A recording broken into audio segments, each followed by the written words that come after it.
दिन के 12 बज चुके हैं। जो आज महापर्व पर स्पेशल कवरेज जो है आप लगातार देख रहे हैं लोकमत हिंदी पर। लेकिन इसी बीच कर्नाटक की स्थिति क्या है? कर्नाटक में कहां किसकी जीत हो रही है? बीजेपी आगे बढ़ रही है, कांग्रेस आगे बढ़ रही है। जो टॉप प्रोफाइल्स हैं जैसे प्रज्वल रेवन्ना हो गए, तेजस्वी सूर्या हो गए, एचडी कुमारस्वामी, इनकी क्या स्थिति है जानने के लिए गौरव जी हमारे साथ जुड़े हुए हैं। गौरव सर, क्या हाल है?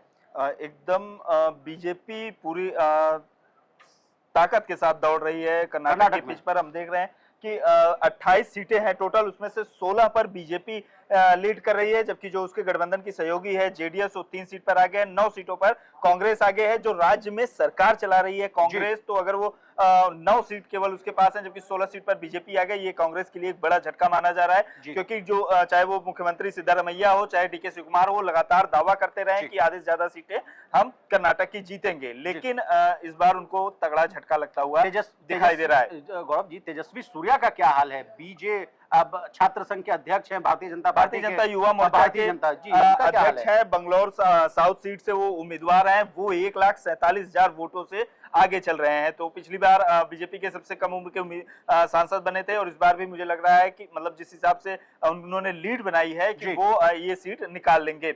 इसके अलावा बेंगलुरु की ही एक और सीट है, बेंगलुरु रूरल, बेंगलुरु ग्रामीण, जहां से डीके शिवकुमार के भाई डीके सुरेश चुनाव मैदान में है। और 2019 के लोकसभा चुनाव में डीके सुरेश एकमात्र कांग्रेस के उम्मीदवार थे जो कर्नाटक से लोकसभा पहुंचे थे। डीके सुरेश इस सीट से पीछे चल रहे हैं। सीएन मंजूनाथ ने उनको पछाड़ दिया है। सीएन मंजूनाथ, हम आपको बता दें कि जो पूर्व प्रधानमंत्री रहे हैं एचडी देवगौड़ा, उनके दामाद हैं। उनके पोते पर भी कोई आरोप लगा था सर? वो हासन सीट से चुनाव मैदान में है, लेकिन सीएन मंजूनाथ जो हैं वो दामाद हैं जो पूर्व प्रधानमंत्री हैं एचडी देवगौड़ा के। और उनको बीजेपी ने टिकट दिया था डीके सुरेश के सामने, और वो तगड़ी लीड सर, इस प्रकरण की वजह से कुछ डेंट आने की भी उम्मीद है क्या? ये प्रकरण जो हुआ है, हासन लोकसभा सीट के जो उम्मीदवार हैं और सांसद थे, पिछली बार जेडीएस के एकमात्र सांसद चुने गए थे कर्नाटक के, प्रज्वल रेवन्ना, पूर्व प्रधानमंत्री एचडी देवगौड़ा के पोते हैं।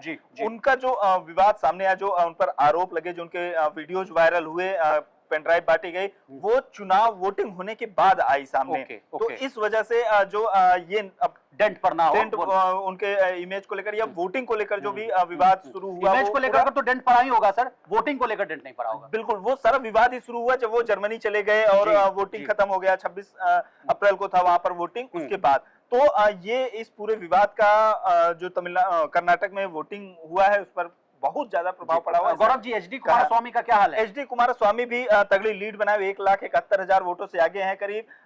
एचडी कुमारस्वामी पूर्व मुख्यमंत्री रहे, जेडीएस के नेता हैं, और जब जेडीएस और कांग्रेस की सरकार बनी तो मुख्यमंत्री चुने गए थे। मांड्या सीट उनकी जो पारिवारिक सीट मानी जाती है, वहां से जो वो चुनाव मैदान में थे। जी। तो अब ताजा अपडेट जो है, एक सीट और है सिमोगा से बीएस येदुरप्पा जो बीजेपी के कद्दावर नेता हैं, पूर्व मुख्यमंत्री रहे हैं, उनके बेटे बीवाई राघवेंद्र चुनाव मैदान में थे। उन्होंने भी तगड़ी लीड बनाई हुई है सिमोगा सीट से। जी। तो रुझानों के हिसाब से 12 बजे के आसपास जो अभी तक जो डेटा आ रहा है, 295 सीट्स पर लीड करते हुए दिख रही है बीजेपी लेड एनडीए जो है, और 229 सीट्स पर लीड करते हुए इंडिया है। ताजा अपडेट के लिए बने रहिए हमारे साथ, देखते रहिए लोकमत।